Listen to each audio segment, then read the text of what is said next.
കർത്താവിൻ്റെ പരിശുദ്ധമായ നാം വാഴ്ത്തപ്പെടുമാറാകട്ടെ.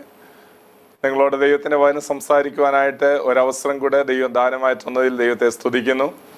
എൻ്റെ ശബ്ദപരിധിക്കുള്ളിൽ എന്നെ ശ്രദ്ധിച്ചുകൊണ്ടിരിക്കുന്ന എല്ലാ മാന്യ പ്രേക്ഷകർക്കും യേശുക്രിസ്തുവിൻ നാമത്തിലുള്ള സ്നേഹവന്ദനങ്ങൾ അറിയിക്കുന്നു. ഈ മീഡിയയിൽ കൂടെ നിങ്ങളോട് ദൈവത്തിൻ്റെ വചനം സംസാരിക്കുവാനായിട്ട് ലഭിച്ചിരിക്കുന്ന അവസരം വലിയ ഭാഗ്യമായിട്ട് ഞാൻ കരുതുകയാണ്. ദൈവം നിങ്ങളോട് സംസാരിക്കുവാൻ ഒരു മുഖാന്തരമായി എളിവനിൽ കൂടെ സംസാരിക്കുവാൻ വളരെ പ്രാർത്ഥനയോടെ ദൈവസ്ഥനിലായിരിക്കണമേ. ദൈവം നിങ്ങളോട് സംസാരിക്കും. നിശ്ചയമായും ഈ നാളുകൾ ധാരാളം പേർ ദൈവത്തിൻ്റെ ശബ്ദം കേൾക്കുവാൻ കാതോർക്കുമ്പോൾ ദൈവം അവരോട് സംസാരിക്കുന്നു.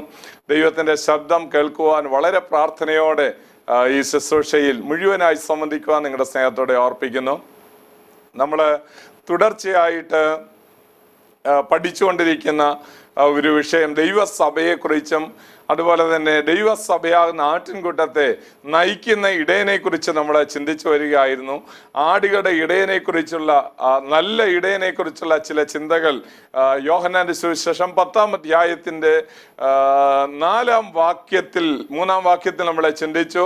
അവന് ശബ്ദം കേൾപ്പിക്കുന്ന ഇടയനാണ് എന്ന് നമ്മൾ കേൾക്കുകയുണ്ടായി. അഥവാ ദൈവത്തിൻ്റെ ശബ്ദം കേട്ടാണ് ഒരു വിശ്വാസി മുമ്പോട്ട് ആത്മീയ ജീവിതം നയിക്കുന്ന. ദൈവശബ്ദം എങ്ങനെയാണ് കേൾക്കുന്നത്, ദൈവശബ്ദം കേൾക്കാൻ തടസ്സമായിരിക്കുന്ന കാര്യങ്ങൾ എന്തൊക്കെയാണ് എന്നുള്ള കാര്യങ്ങളെ സംബന്ധിച്ച് നമ്മൾ കഴിഞ്ഞ പ്രാവശ്യം ചിന്തിക്കുകയുണ്ടായി. ഇന്ന് നമ്മൾ ചിന്തിക്കുന്നത് ദൈവത്തിൻ്റെ സന്നിധിയിൽ നമ്മൾ ഒരു വിശ്വാസിയായി ഒരു ആടായിട്ടിരിക്കുമ്പോൾ 4-ാം വാക്യത്തിൽ ജോൺ ചാപ്റ്റർ 10:4 4-ാമത്തെ വാക്യത്തിലേക്ക് വരുമ്പോൾ അവർക്ക് മുമ്പായിട്ട് നടക്കുന്ന ഒരു ഇടയൻ എന്ന് പറഞ്ഞിരിക്കുന്നു.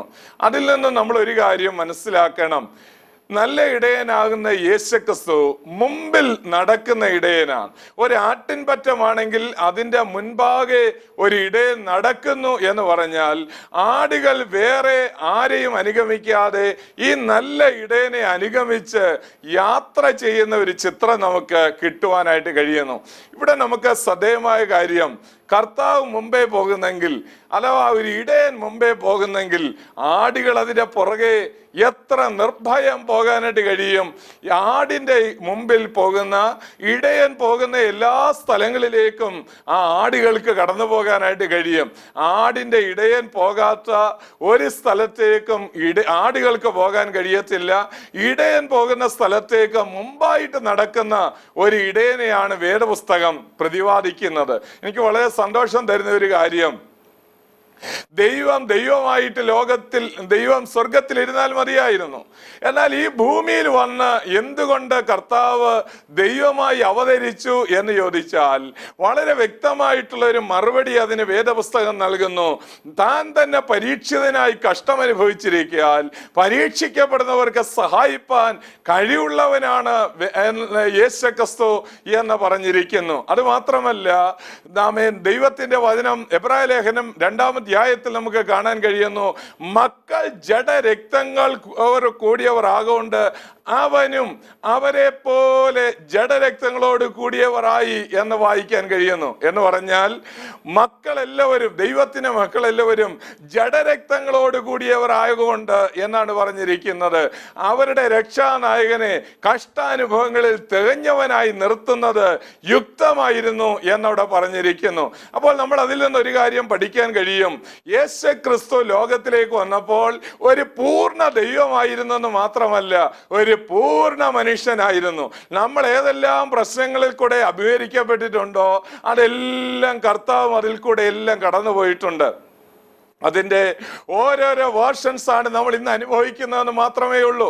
കർത്താവിൻ്റെ ജനനം മുതൽ കർത്താവിൻ്റെ അന്ത്യം വരെയുള്ള അഥവാ കുരിശിൽ മരിക്കുന്നത് വരെയുള്ള കാര്യങ്ങൾ എടുത്താൽ ഒരു നിലയിൽ അല്ലെങ്കിൽ വേറെ നിലയിൽ നമുക്ക് തുല്യമായി പരീക്ഷിക്കപ്പെട്ടവനാണ്, കഷ്ടമനുഭവിച്ചവനാണ് യേശു എന്ന് കാണുവാനായിട്ട് കഴിയും. ഇവിടെ നമുക്ക് ശ്രദ്ധേയമായ കാര്യം, അങ്ങനെയുള്ള ഒരു നല്ല ഇടയൻ നമുക്ക് മുൻപേ കടന്നു പോകുകയാണ്. എന്നെ ഏറ്റവും സന്തോഷിപ്പിക്കുന്ന ഒരു കാര്യം, നമുക്ക് മുൻപേ ഒരാൾ കടന്നുപോയി ദുർഘടങ്ങളെ നിരപ്പാക്കുകയും താമ്രവാതിലുകളെ തകർക്കുകയും ഇരുമ്പോടങ്ങളെ ഖണ്ഡിക്കുകയും ചെയ്യുന്ന ഒരു ദൈവം നമ്മുടെ മുമ്പേ പോകുന്ന കാലത്തോളം നമുക്ക് പിന്നെ എന്ത് ഭയപ്പെടാനാണ് ഇവിടെയുള്ളത്? പുറപ്പാട് പുസ്തകത്തിൽ നമുക്ക് വായിക്കാൻ കഴിയുന്നത് 23-ാം അധ്യായത്തിന്റെ 20-ാം വാക്യത്തിലേക്ക് വരുമ്പോൾ അവിടെ ദൈവത്തിന്റെ ജനത്തെ ദൈവം മരുഭൂമിയിൽ നടത്തുകയാണ്. അങ്ങനെ മരുഭൂമിയിലേക്ക് ദൈവം നടത്താനായിട്ട് ആഗ്രഹിച്ചപ്പോൾ അവരോടൊരു കാര്യം പറയുന്നുണ്ട്: നിങ്ങൾക്ക് മുൻപേ പോകാനായി ഞാൻ എൻ്റെ ദൂതനെ നിങ്ങൾക്ക് മുൻപായിട്ട് അയക്കുന്നു. നീ അവരോട് വിഘടിക്കരുത്, നീ അവരോട് മത്സരിക്കരുത്, നീ അവരെ അനുസരിക്കാതിരിക്കരുത്. എൻ്റെ ദൂതൻ നിനക്ക് മുൻപേ അങ്ങോട്ട് പോവുകയാണ്. ഞാൻ പറയും, ദൈവത്തിന്റെ ജനം മിസ്രൈമിൽ നിന്ന് പുറപ്പെട്ട ആ സമയം മുതൽ ദൈവത്തിന്റെ ദൂതൻ അവർക്ക് മുൻപേ കടന്നു പോകുകയായിരുന്നു. നമുക്കതിന്റെ ഏറ്റവും വലിയ ഒരു ചിത്രം നമുക്ക് കാണാൻ കഴിയുന്നത് ചെങ്കടലിന്റെ തീരത്ത് വരുമ്പോഴാണ്. ചെങ്കടലിന്റെ തീരത്ത് വരുമ്പോൾ എന്താ സംഭവിച്ചതെന്ന് നമുക്ക് പുറപ്പാട് പുസ്തകം 14-ാം അധ്യായം വായിക്കുമ്പോൾ മനസ്സിലാക്കുവാനായിട്ട് കഴിയും. അവർക്ക് മുൻപേ കടന്നുപോയ ദൈവത്തിന്റെ ദൂതൻ നേരെ പുറകിലേക്ക് വരുന്നത് കാണുവാൻ കഴിയും. അവരുടെ സംരക്ഷണത്തിന് വേണ്ടി അവരുടെ ദൈവം അയച്ചിരുന്ന ദൈവത്തിന്റെ ദൂതൻ അവരുടെ പുറകിലേക്ക് വരികയാണ്. ഇപ്പോൾ മുമ്പിൽ ചെങ്കടൽ ദൈവത്തിന്റെ ദാസന്റെ കയ്യാൽ അത് പിളർക്കപ്പെടുമ്പോൾ അതിന്റെ നടുവിൽ കൂടെ ജയോത്സവമായി തന്റെ ജനത്തെ അക്കരെ കടത്തുന്നു എന്ന് മാത്രമല്ല, ദൈവത്തിന്റെ ദൂതൻ വീണ്ടും അവരുടെ മുമ്പേ യാത്ര ചെയ്യുകയാണ്.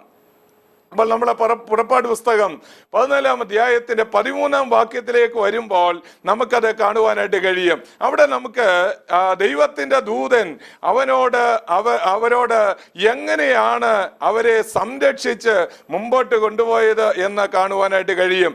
അതിന്റെ 14-ാം അധ്യായത്തിന്റെ 13-ാം വാക്യത്തിൽ അതിന് മോശ ജനത്തോട് ഭയപ്പെടേണ്ട, ഉറച്ചു നിൽക്കുവീൻ, യഹോവ ഇന്ന് നിങ്ങൾക്ക് ചെയ്യുവാനിരിക്കുന്ന രക്ഷ കണ്ടുകൊള്ളുവീൻ.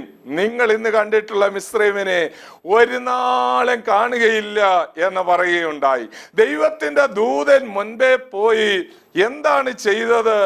ദൈവത്തിന്റെ ദൂതൻ പോയി ചെങ്കടൽ വിഭാഗിച്ച് ജനത്തെ അക്കരെ കടത്തുക മാത്രമല്ല ചെയ്യുന്നത്, പിന്നെയോ അവരെ വർഷങ്ങളായി നാളുകളായിട്ട് അവരെ പീഡിപ്പിച്ചുകൊണ്ടിരുന്ന ആ ഫറവോനെയും അവന്റെ സകല സൈന്യത്തെയും അവന്റെ ഇരുമ്പ് രഥങ്ങളെയും ആ ചെങ്കടലിനകത്തേക്ക് തള്ളിയിടുന്നത് കാണുവാൻ കഴിയും. നമുക്കതുകൊണ്ട് ഏറ്റവും സന്തോഷം തരുന്ന ഒരു വസ്തുത, നമ്മുടെയൊക്കെ ജീവിതത്തിൽ ദൈവം തൻ്റെ മുമ്പിൽ നമ്മുടെ മുമ്പിൽ ആ നല്ല ഇടയനായി മുമ്പോട്ട് നമ്മളെ നയിക്കുവാനായിട്ട് കർത്താവുണ്ട്. ദൈവത്തിന് സ്തോത്രം.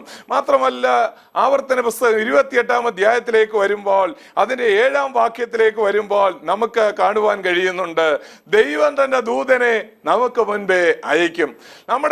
നമ്മുടെ എല്ലാ വഴികളിലും നമ്മളെ കാക്കേണ്ടതിന് തൻ്റെ ദൂതന്മാരോട് കൽപ്പിക്കുന്നവനാണ് ദൈവം. അങ്ങനെയാണെങ്കിൽ യേശു ആകുന്ന നല്ല ഇടയൻ നമ്മുടെ മുമ്പേ യാത്ര ചെയ്യുന്നുണ്ട്.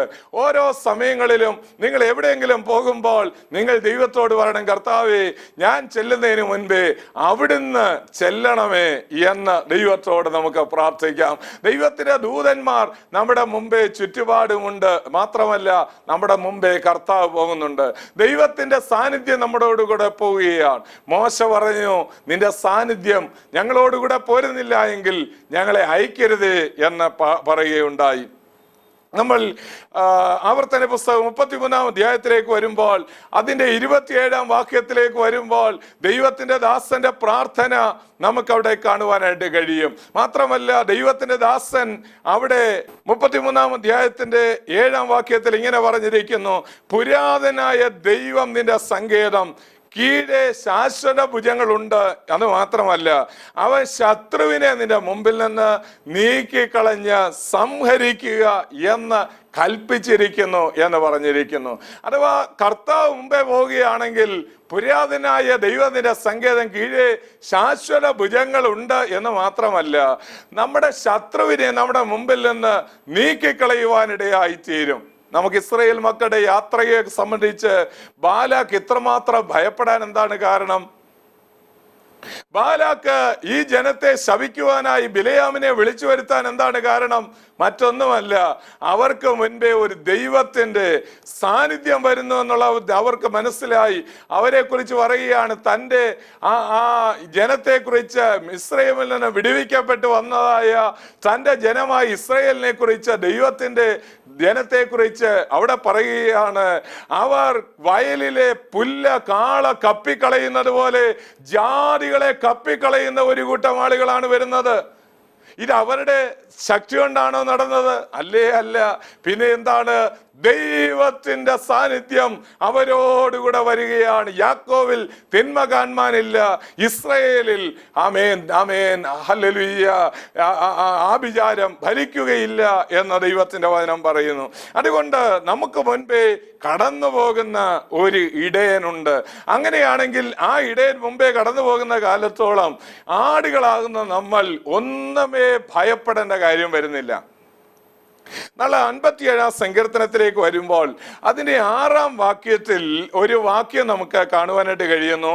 57-ാം സങ്കീർത്തനം അതിന്റെ 6-ാം വാക്യത്തിലേക്ക് വരുമ്പോൾ ഇപ്രകാരം നമുക്ക് വായിക്കുവാൻ കഴിയുന്നു. 57-ാം സങ്കീർത്തനം 6-ാം വാക്യം നമുക്ക് വായിക്കുമ്പോൾ ശ്രദ്ധിക്കണമേ.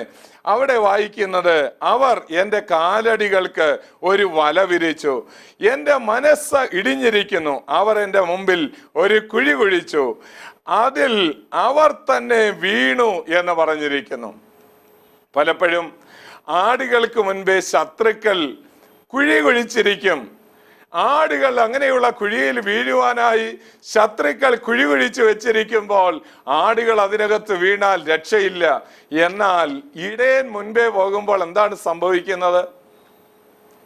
ഇടയൻ മുൻപേ പോകുമ്പോൾ ആ കുഴികളെല്ലാം ഇടയന് കാണാൻ കഴിയും. അങ്ങനെയാണെങ്കിൽ ദൈവം നമ്മുടെ മുമ്പേ പോവുകയാണെങ്കിൽ ശത്രു കുഴിച്ചു വെച്ചിരിക്കുന്ന കുഴിയും അതുപോലെ തന്നെ അവൻ വെച്ചിരിക്കുന്ന വലയും അവൻ വെച്ചിരിക്കുന്ന കെണിയും എല്ലാം ഇടയന് കാണാൻ കഴിയും. ഇടയൻ അത് കണ്ടിട്ടുണ്ടെങ്കിൽ ഇടയൻ ആ വഴിയെല്ലാം നമ്മളെ മാറ്റിക്കൊണ്ടു പോകാൻ ഇടയായിത്തീരും. ദൈവത്തിന്റെ ജനമേ, അതുകൊണ്ട് നമുക്ക് ഏറ്റവും സന്തോഷം തരേണ്ട ഒരു വസ്തുത, നമ്മളൊക്കെ ആ വീഴേണ്ട ഓരോ കുഴിയും അവൻ നമ്മളെ ഒഴിച്ച് മാറ്റിക്കൊണ്ടു പോവുകയാണ് എന്നുള്ള കാര്യം നമ്മൾ മറക്കരുത്. നല്ല ഇടയൻ മുമ്പിൽ നടക്കുന്ന കാലത്തോളം ആ ഇടയന്റെ പുറകെ യാത്ര ചെയ്താൽ മാത്രം മതി നമുക്ക് അക്കരെ എത്തുവാനായിട്ട് കഴിയും. മുമ്പിൽ നടക്കുന്ന ഒരു ഇടയനുണ്ടെങ്കിൽ ആ ആടുകൾ കുഴിയിൽ വീഴാതിരിക്കണമെന്നുണ്ടെങ്കിൽ ആടുകൾ മറ്റൊരു കാര്യം ചെയ്യണം. ആടുകൾ അവനെ അനുഗമിക്കുന്നു എന്നാണ് അവിടെ നമ്മൾ വായിച്ചു കേട്ടത്. ആടുകൾ അനുഗമിക്കുന്നെങ്കിൽ ആടുകൾ അടുത്തതായിട്ട് ഒരു കാര്യം ചെയ്യണം. എല്ലാ ആടുകൾക്കും, നമ്മൾ ആടുകളെ കുറിച്ച് നേരത്തെ ചിന്തിച്ചപ്പോൾ ഞാൻ ഓർമ്മിപ്പിക്കുകയുണ്ടായി, ആടുകൾക്ക് ഈ ദൂരക്കാഴ്ച കുറവുള്ള ജീവിയാണ്. ആടുകൾ വലുതായിട്ട് അങ്ങ് ദൂരെയുള്ള കാര്യങ്ങൾ കാണാൻ അതിന് കഴിയത്തില്ല.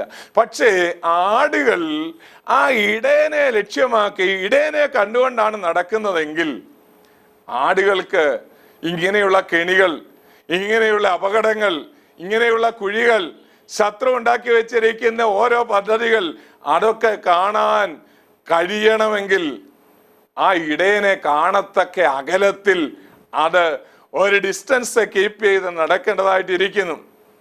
ചുരുക്കത്തിൽ ഒരു ഇടയൻ മുമ്പിൽ പോകുമ്പോൾ ആ ഇടയനിൽ നിന്ന് ഒരുപാട് അകന്നാണ് ഒരു ആട് നിൽക്കുന്നതെങ്കിൽ ആ ഇടയനെ കാണാൻ കഴിയില്ല എന്ന് മാത്രമല്ല, ഇടയൻ നടക്കുന്ന പാതകൾ ഏതാണെന്നുള്ളത് ആ ആടിന് മനസ്സിലാകുകയില്ല. നമ്മൾ ഇതിനെ ആത്മീയമായി വ്യാഖ്യാനിച്ച് നോക്കുമ്പോൾ നമുക്ക് മനസ്സിലാകും, നമ്മുടെ കർത്താവാകുന്ന ഇടയനിൽ നിന്ന് നമ്മളങ്ങ് ദൂരെയാണ് എങ്കിൽ നമുക്കാർക്കും ഇടയന്റെ ആ പാത മനസ്സിലാക്കാൻ കഴിയില്ല. ഇടയൻ പോകുന്ന പാതയിലൂടെ നടന്നെങ്കിൽ മാത്രമേ കുഴിയുണ്ടോ കെണിയുണ്ടോ എന്നുള്ള കാര്യം നമുക്ക് മനസ്സിലാകുള്ളൂ. അതുകൊണ്ട് ഇടയനിൽ നിന്ന് ഒരുപാട് ദൂരെ പോകാത്ത, നമുക്കറിയാം ഈ ആടുകളുടെ കൂട്ടത്തിൽ ഏതാടായിരിക്കും ഏറ്റവും സുരക്ഷിതമായിരിക്കുന്നത്? ഏറ്റവും സുരക്ഷിതമായിരിക്കുന്ന ആട് ഇടയനോട് ഏറ്റവും അടുത്ത് നിൽക്കുന്ന ആടായിരിക്കും. ദൈവത്തോട് നമുക്ക് പ്രാർത്ഥിക്കാം, ദൈവമേ അവിടുന്ന് ആമേൻ ഏറ്റവും അടുത്ത് എനിക്കിരിക്കണം. കർത്താവിന്റെ ദാസൻ ദാവീദ് പാടുകയാണ്, എൻ്റെ ദൈവത്തോട് അടുത്തിരിക്കുന്നത് എനിക്കേറെ നല്ലത്. ആസാഫ് പറയുകയാണ്, നിന്റെ കോരപുത്രന്മാർ പാടുകയാണ്, നിന്റെ ആലയത്തിൽ വസിക്കുന്നവർ ഭാഗ്യവാന്മാർ. നിന്റെ ആലയത്തിലെ പ്രാകാര വാതിക്കൽ ഇരിക്കും ദുഷ്ടന്മാരുടെ കൂടാരങ്ങളിൽ പാർക്കുന്നതിനേക്കാൾ എനിക്ക് ഏറെ ഇഷ്ടം എന്ന് പറഞ്ഞിരിക്കുന്നു. അതുകൊണ്ട് നമുക്കിവിടെ ശ്രദ്ധേയമായ കാര്യം, ആടുകളുടെ ഇടയനാകുന്ന യേശുവിൽ നിന്ന് നമ്മൾ അധികം പുറകോട്ട് മാറി നിൽക്കാനായി ശ്രമിക്കാതെ ഏറ്റവും അടുത്ത് ആ ഇടയനെ കാണത്തക്കവണ്ണം നമുക്ക് പോകാം. എബ്രായ ലേഖനം 12-ാം അധ്യായത്തിലേക്ക് വരുമ്പോൾ അവിടെ നമുക്ക് കാണാൻ കഴിയുന്നു, നമ്മൾ ആരെയാണ് നോക്കേണ്ടത്? ദൈവത്തിന്റെ ദാസൻ ലേഖനകർത്താവ് പറയുകയാണ്, വിശ്വാസത്തിന്റെ നായകനും പൂർത്തി വരുത്തുന്നവനുമായ യേശുവിനെ നോക്കുക. എബ്രായ ലേഖനം 3-ാം അധ്യായത്തിൽ വായിക്കുന്നത്, അവനെ ശ്രദ്ധിച്ച് നോക്കുക, അവനെ ശ്രദ്ധിച്ചു നോക്കണം. യേശുവിനെ സ്വർഗീയ വിളിക്ക് ഓഹരിക്കാരായുള്ളവരെ, നിങ്ങൾ യേശുവിനെ ശ്രദ്ധിച്ചു നോക്കണം. വിശ്വാസത്തിന്റെ നായകനെ പൂർത്തി വരുത്തുന്നവനുമായി യേശുവിനെ ശ്രദ്ധിച്ചു നോക്കിക്കൊണ്ട് ഓടേണ്ടതായിട്ടിരിക്കുന്നു.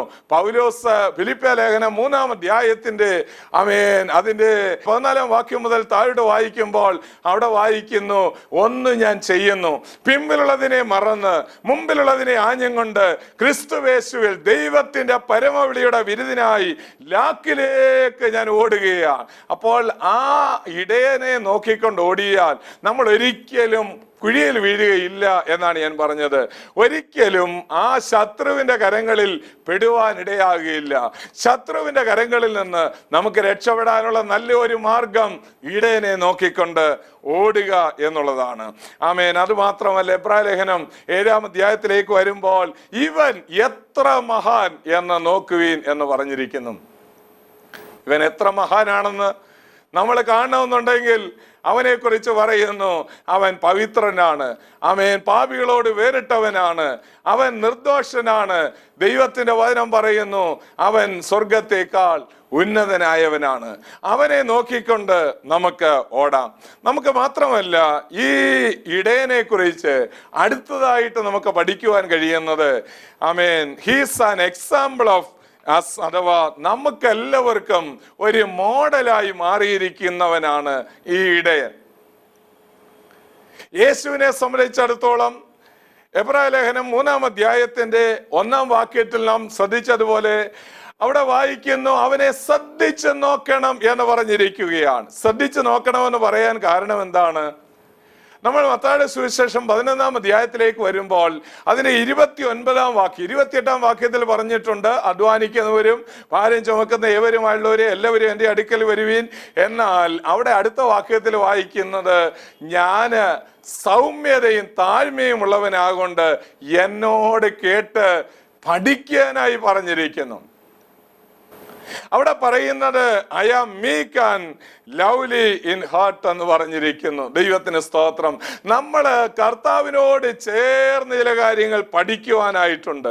കർത്താവിൽ നിന്ന് ചില കാര്യങ്ങൾ നമുക്ക് ഗ്രഹിക്കുവാനായിട്ടുണ്ട്. കർത്താവിനെ നമുക്ക് നല്ല മോഡലാക്കുവാനായിട്ട് കഴിയും. നമ്മളെ ജീവിതത്തിൽ കർത്താവിനെ മോഡലാക്കണമെന്ന് പറയുമ്പോൾ അവിടെ വായിക്കാൻ കഴിയുന്ന, ഞാൻ സൗമ്യതയും താഴ്മയുള്ളവനാകൊണ്ട് എന്ന് പറഞ്ഞിരിക്കുന്നു.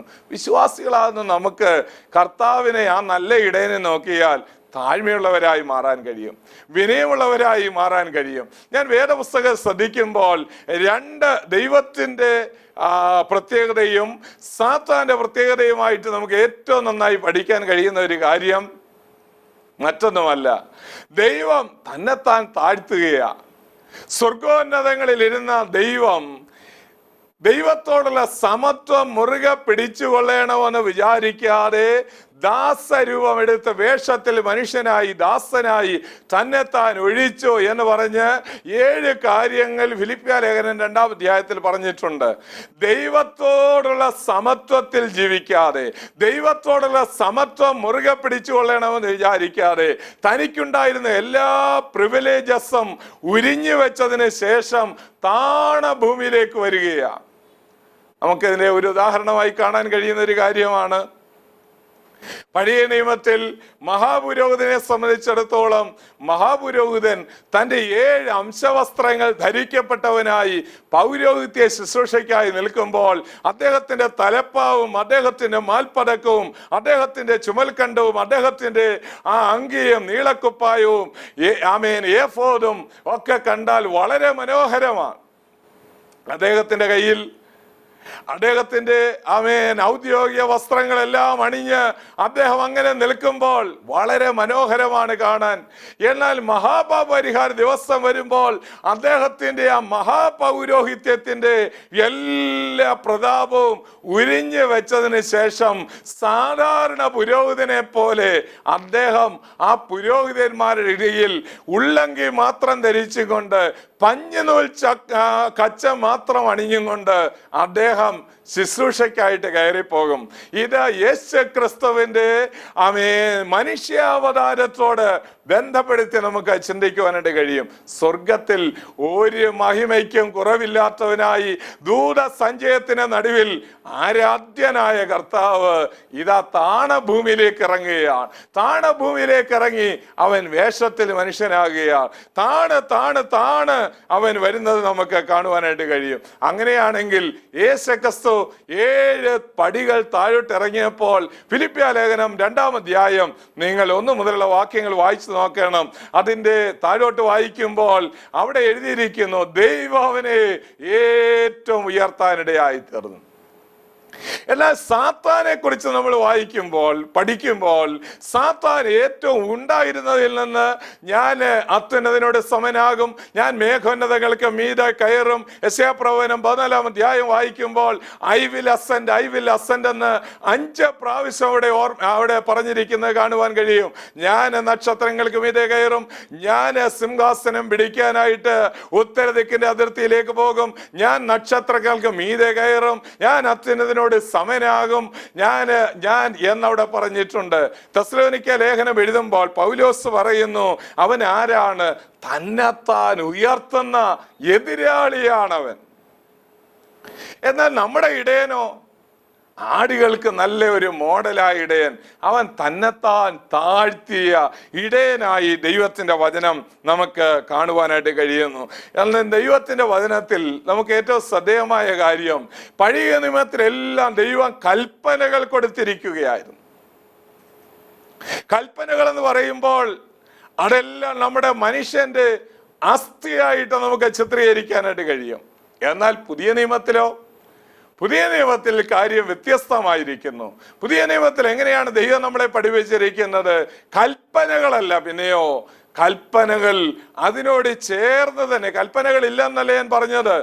ഒരു മനുഷ്യന്റെ ശരീരത്തിൽ അസ്ഥി മാത്രമായിരുന്നാൽ അതെന്തോ ഒരു വലിയ പരിതാപകരമായ ഒരു അവസ്ഥയായിരിക്കും. എന്നാൽ ആ അസ്ഥിയോട് ചേർന്ന് മാംസങ്ങളുള്ളത് വളരെ അനുഗ്രഹമാണ്. എന്താണ് ഇതിനെ കാണിക്കുന്നത്? വചനം, ദൈവത്തിന്റെ കൽപ്പനയായിരുന്ന, ദൈവത്തിന്റെ കൽപ്പനകളാകുന്ന ന്യായപ്രമാണം നമ്മുടെ മുമ്പിൽ നിന്ന് നീക്കിയതിന് ശേഷം നമ്മുടെ ജഡം കൂടെ തന്നിരിക്കുന്നത്. കൽപ്പനകൾ, വചനം ജഡമായി തീരുകയാണ്. കൃപയും സത്യവും നിറഞ്ഞവനായി നമ്മുടെ ഇടയിൽ പാർക്കുന്നു. ഇത് രണ്ടും കൂടെ ബാലൻസ് ചെയ്ത് പോയെങ്കിലേ കഴിയത്തുള്ളൂ. പല ആളുകൾക്ക് ദൈവത്തിന്റെ കൽപ്പനകൾ ഒരു വലിയ അനുഗ്രഹമായിട്ട് നമ്മൾ കരുതാറുണ്ട്. പല ആളുകളും അങ്ങനെ ചിന്തിക്കാറുണ്ട്. എന്നാൽ നമുക്ക് വളരെ സന്തോഷം തരേണ്ട ഒരു കാര്യം, അസ്ഥിയും വേണം, മാംസവും വേണം. ഈ കൽപ്പനകൾ മാത്രമല്ല, കൽപ്പനയ്ക്കകത്ത് ഒരു കൃപയും കൂടെ വ്യാപരിക്കും. കൃപ വ്യാപരിച്ചാൽ ഏത് കൽപ്പനയും പ്രമാണിക്കാൻ കഴിയും. ശത്രുവിനെ സ്നേഹിക്കാൻ കഴിയും, ശത്രുവിന് വേണ്ടി പ്രാർത്ഥിക്കാൻ കഴിയും, ശത്രുവിന് വേണ്ടി കൊടുക്കാൻ കഴിയും, അവനെ വിശന്നാൽ അവനെ കൊടുക്കാൻ കഴിയും. അങ്ങനെ മോഡലായിരിക്കുന്നവൻ കൃപയും സത്യവും നിറഞ്ഞവനായി നമ്മുടെ ഇടയിൽ പാർത്ത യേശുവിന് മാത്രമേ കഴിയുള്ളൂ. ദൈവത്തിന് നന്ദിയോടെ സ്തോത്രം. അതുകൊണ്ട് അവൻ വിശ്വാസത്തിന്റെ നായകനായി മാറിയിരിക്കുന്നു. നമുക്കവനെ മോഡലാക്കാം. താഴ്മയുള്ളവനായി മാറിയത് കൊണ്ടാണ് അവന് കുരിശിലേക്ക് പോകാൻ കഴിഞ്ഞത്. കുരിശിലേക്ക് പോകുമ്പോൾ അവന്റെ വഴിയിൽ അവനെ തടയുവാൻ ആർക്കും സാധ്യമായിരുന്നില്ല. യേശു തന്നെ പിടിക്കാൻ വരുന്നവരോട് ആദ്യം പറയുകയാണ്, നിങ്ങൾ ആരെ തിരയുന്നു? നിങ്ങൾ നസ്രയനായ യേശുവിനെയാണ് തിരയുന്നതെങ്കിൽ എന്നെ പിടിച്ചുകൊള്ളാനായി പറഞ്ഞ് താഴ്മയുള്ളവനായി തന്നെത്താൻ ഏൽപ്പിച്ചു കൊടുക്കുകയാണ്. ശിഷ്യന്മാരുടെ മുമ്പിൽ അവൻ പറയുകയാണ്, ആമേൻ, ഹല്ലേലൂയ, നിങ്ങൾ ആരും അതിനെ തടയരുത്. വാളുകൊണ്ട് തടയാനായിട്ട് പത്രോസ് ശ്രമിക്കുമ്പോൾ കർത്താവ് തന്നെത്താൻ ഏൽപ്പിച്ചു കൊടുക്കുകയാണ്, താഴ്മയുള്ളവനായി മാറുകയാണ്. വീണ്ടും നമുക്ക് കാണാൻ കഴിയുന്നു, അടിച്ചിട്ട് ശകാരിച്ചിട്ട് പകരം ശകാരിക്കാത്തവരായിരുന്നു യേശു. നമുക്കും അതുപോലെയാകാം. യേശുവിനെ മോഡലാക്കാം, യേശുവിൻ്റെ പാതയിൽ മുന്നോട്ട് ജീവിക്കാം. യേശു ആകുന്ന നല്ല ഇടയന്റെ പുറകെ നമുക്ക് യാത്ര ചെയ്യാം. ദൈവത്തിന്റെ വചനം പറയുന്നു, തന്നെ ശകാരിച്ചിട്ട് പകരം ശകാരിച്ചില്ല. 2 തെസ്സലോനിക്കർ 3-ാം അധ്യായത്തിന്റെ 9-ാം വാക്യത്തിലേക്ക് വരുമ്പോൾ, ആമേൻ, ഞങ്ങളെ എന്ന് പറഞ്ഞ പൗലോസ് ചില കാര്യങ്ങൾ പറഞ്ഞിരിക്കുന്നു. ഞങ്ങളെ തന്നെ ഉയർത്തുന്നവരല്ല, ഞങ്ങളെ ലോകത്തിന് അഴുക്കായി, ലോകത്തിന് നിന്നെയും കൂത്തുകാഴ്ചയായി മാറിയിരിക്കുമ്പോൾ ഞങ്ങൾ അവന്റെ പിന്നാലെ യാത്ര ചെയ്യുന്നവരാണ്. നമുക്ക് ആ നല്ല ഇടയന്റെ പുറകെ യാത്ര ചെയ്യാം. ദൈവം അതിനായി നമ്മെ ഓരോരുത്തരെയും സഹായിക്കട്ടെ എന്ന് ഞാൻ പ്രാർത്ഥിക്കുന്നു. ദൈവത്തിന്റെ വചനം നിങ്ങളോട് സംസാരിച്ചു എന്ന് ഞാൻ വിചാരിക്കുന്നു. ദൈവം നിങ്ങളോട് ഇടപെട്ടുവെങ്കിൽ ഞങ്ങളോട് അത് അറിയിക്കണം. ദൈവത്തിന്റെ ആത്മാവ് നിങ്ങളെ ഓരോരുത്തരെയും അതിനായി സഹായിക്കുമാറാകട്ടെ.